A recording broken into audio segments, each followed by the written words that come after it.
Preview main event dan co-main event UFC 323 akhir pekan ini. Seperti kata Bang Aderai dalam podcast UFC Kemal Palevi, sebenarnya membuat konten preview itu sangat riskan buat kreator termasuk saya, karena banyak yang menganggap preview itu adalah prediksi atau bahkan meramal. Prediksi dan ramalan itu juga beda by the way. Padahal preview itu membedah kekuatan, keunggulan, dan kelemahan fighter menjelang fight dan memberikan kesimpulan dini setelah menganalisa di atas kertas berdasarkan data sebelumnya. Tapi beberapa fans MMA Indonesia menganggap ini adalah meramal, yang kalau kita salah dalam memberikan kesimpulan, maka kita dianggap salah meramal dan dicap tolil dan sebagainya. Tapi ya mau bagaimana lagi, itu memang resiko yang diambil oleh konten kreator terutama amatiran seperti saya. Awalnya agak kaget sih, tapi sekarang sudah mulai terbiasa dengan hujatan yang dikira saya peramal, padahal tentu saja bukan. Sekarang kita masuk ke pembahasannya. UFC 323 akan menjadi kartu UFC terakhir di tahun ini, sekaligus menjadi kartu UFC berangka pay-per-view terakhir sebelum pindah ke Paramount Plus. Umumnya, jika ada event yang bernuansa terakhir, biasanya event itu akan digelar spektakuler dan merupakan event terbaik. Tapi entah karena menghemat budget ataupun persiapan pindah siaran, UFC tampak tidak seserius event sebelumnya dalam melakukan promosi. Hal ini karena event UFC 323 ini menjadi panggung bagi kelas kecil di UFC, yaitu kelas flyweight dan kelas bantamweight.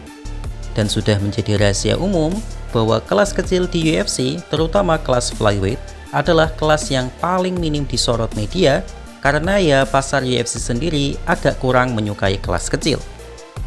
Berbeda dengan event UFC 322 yang menjadi panggung kelas welter, nuansa spektakuler dan promosinya sangat terasa karena memang kelas welter adalah kelas yang sangat dinikmati oleh pasar UFC. Namun, bagi para penikmat MMA di Asia, umumnya mereka lebih menikmati pertandingan kelas kecil karena sesuai dengan ukuran tubuh mayoritas orang Asia dan memiliki pertunjukan striking yang lebih menghibur meskipun powernya tidak tinggi. Dan memang dari segi keindahan striking, kelas flyweight sangat enak dipandang meskipun jarang terjadi KO karena ya output serangan mereka sangat rendah. Banyak pertandingan menarik yang disajikan di main card ini, mulai dari Jan Blachowicz versus Guskov yang merupakan fighter besar di main card, Brandon Moreno versus Taira, Henry Cejudo versus Payton Talbot, hingga perebutan dua sabuk juara kelas flyweight dan bantamweight, yaitu Pantoja versus Joshua Van dan Merab versus Peter Yan. Dan kali ini kita akan bahas dua perebutan sabuk tersebut yang menjadi sajian utama di kartu ini.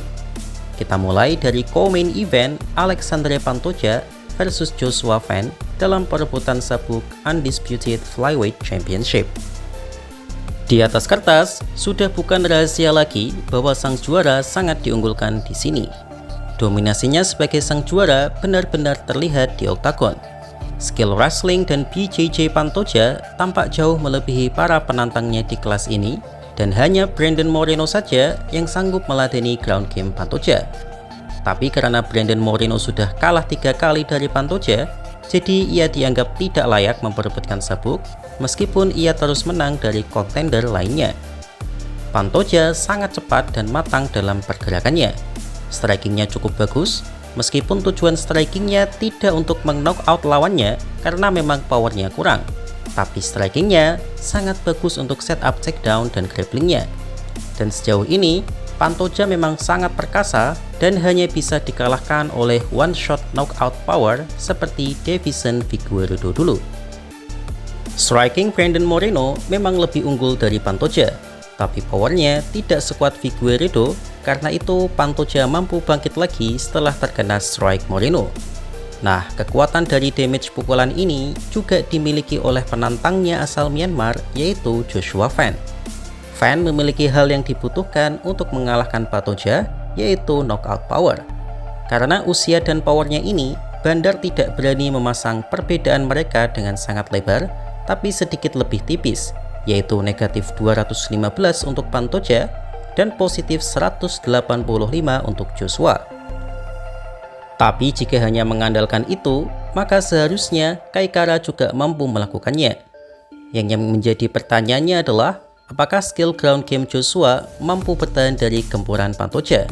Karena jika tidak, ya percuma saja dan akan berakhir seperti Kai Kara. Jadi untuk pertandingan ini, saya akan bilang Pantoja lebih diunggulkan menang melalui kuncian atau keputusan juri. Sekarang kita masuk ke sajian utama, yaitu Merab the Machine Dvalishvili versus Peter Nomerzian dalam perebutan sabuk Undisputed UFC Bantamweight Championship. Di atas kertas, pertandingan ini juga sama dengan co-main event, yaitu sang juara unggul jauh dari sang penantang. Odds DraftKings sendiri memberikan Merab di angka negatif 425 dan tentu saja jauh diunggulkan atas Piotr di angka positif 330. Ya karena memang Merab di atas kertas sangat perkasa sih. Ia sudah resmi menjadi petarung yang mendaratkan takedown terbanyak di UFC. Sebenarnya skill gulatnya bukanlah yang terbaik di kelas ini, tapi karena kardionya jauh di atas seluruh fighter yang ada di UFC, maka output yang diberikan ke skill gulatnya bertambah berkali-kali lipat dan memaksa lawannya untuk lelah sebelum waktunya berakhir.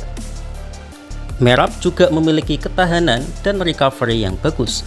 Bayangkan saja, kartu ini akan menjadi pertandingan keempatnya di tahun ini, dan jika ia menang, maka sudah tidak diragukan lagi bahwa ia akan menjadi Fighter of the Year. Satu-satunya kelemahan Merab adalah bahwa ia sering kecolongan pukul di awal ronde. Umar Nurmagomedov, Henry Cejudo, hingga Cory Sandhagen mampu mendaratkan pukulan telak ke rahang Merab. Tapi karena power knockout-nya tidak cukup merobohkan dagu Merab, jadi Merab masih mampu recovery. Karena itu, Merab benar-benar hati-hati ketika melawan sniper seperti Sean O'Malley dan Peter Yan, juga memiliki knockout power itu meskipun tidak sekuat O'Malley. Peter Yan dikenal sebagai salah satu boxer terbaik di UFC saat ini. Merab pun tahu resiko itu, karenanya di pertandingan pertama mereka, Merab spam takedown dari menit pertama. Sebanyak 49 takedown ditembakkan oleh Merab. Meskipun 80%-nya mampu ditahan oleh Peter, tapi apa daya 20%-nya saja sudah 11 takedown, jadi Merab menang mutlak yaitu unanimous decision. Sudah menjadi rahasia umum bahwa satu-satunya mengalahkan Merab adalah sama seperti melawan Khabib, yaitu memberikan knockout strike. Tapi ini juga sama-sama sulit sih. Memang betul dagu Merab tidak sekuat dagu Khabib, tapi kardio Merab membuat serangan yang mengarah padanya menjadi kurang maksimal. Peter Yan memang tidak bisa diremehkan begitu saja, tapi Merab memang dalam performa yang gila.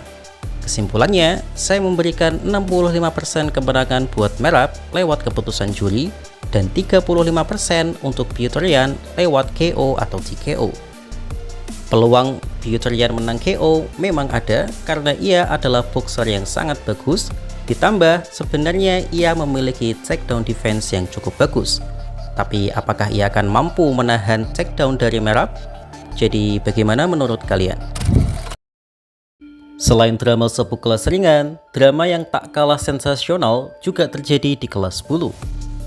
Yaps, tepat di hari Thanksgiving kemarin, Dana White tidak hanya mengumumkan laga perebutan sabuk interim kelas ringan antara Justin Gaethje versus Paddy Pimblett sebagai main event UFC 324. Tetapi, Paman Dana juga mengumumkan event setelahnya, yaitu UFC 325. Oke, saya terus terang saja di sini. Secara entertainment, kartu ini akan sangat menghibur, dan jika ada kesempatan, pasti akan saya tonton. Tapi ada masalah yang jelas tampak di perebutan sabuk tersebut. Di kartu UFC ini, yang akan menjadi main event perebutan sabuk juara kelas bulu adalah antara sang petahana Alexander the Great Volkanovski melawan Diego Lopez. Well, sontak saja banyak yang kembali mempertanyakan keputusan UFC dalam memilih petarung untuk title shot. Seperti yang kita tahu, Alexander Volkanovski juga baru saja melakoni laga perebutan sabuk dengan Lopez di bulan April lalu, dan sekarang Lopez mendapatkan jatah lagi setelah mengalahkan John Silva. Banyak yang menilai Lopez belum layak langsung memperebutkan sabuk kembali lantaran ada nama yang dianggap lebih layak, yaitu Lerone Murphy dan Movsar Evloev. Namun berbeda dengan drama yang terjadi di kelas ringan, di mana banyak fans yang menuduh Ilia Topuria sebagai juara yang menghindari Arman, di kasus kelas bulu ini hampir tak ada yang menyalahkan Alexander Volkanovski, tapi lebih ke menyalahkan UFC itu sendiri. Hal ini karena sebenarnya Volkanovski secara pribadi menginginkan nama Movsar Evloev sebagai lawan selanjutnya. Tapi ia juga bilang bahwa ia sedang tidak berada di posisi yang bisa memilih lawan. Jadi ia pasrah saja dengan lawan yang diberikan oleh UFC. Meskipun agak bisa dipahami mengapa Movsar belum kunjung mendapatkan title shot, mengingat ia sudah lama tidak naik ke oktagon. Tetapi memilih Lopez tentu adalah hal yang dipertanyakan. Bukan Lopeznya yang jelek, karena dia adalah fighter hebat, dan saya yakin laga nanti akan tetap menarik untuk ditonton. Tapi unsur sportivitas di sini agak kurang dijunjung.